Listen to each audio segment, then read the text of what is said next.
Ciudad Angeles, binalik na ng Angeles City Police Office in City Advisory Council. Pakibaluan ni Sagkan, report ng Patricia Mamawon.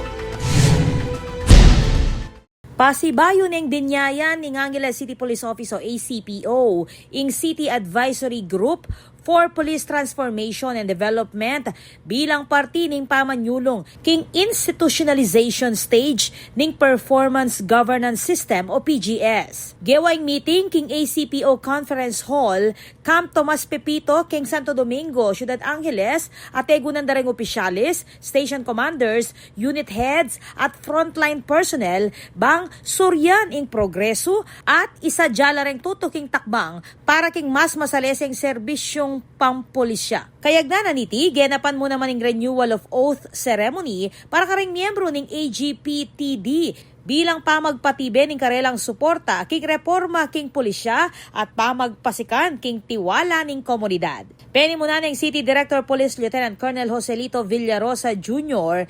ing pulong at siniguradong isundu ing transparency at community-based policing papunta king highly capable, effective at credible police force karas ning 2030.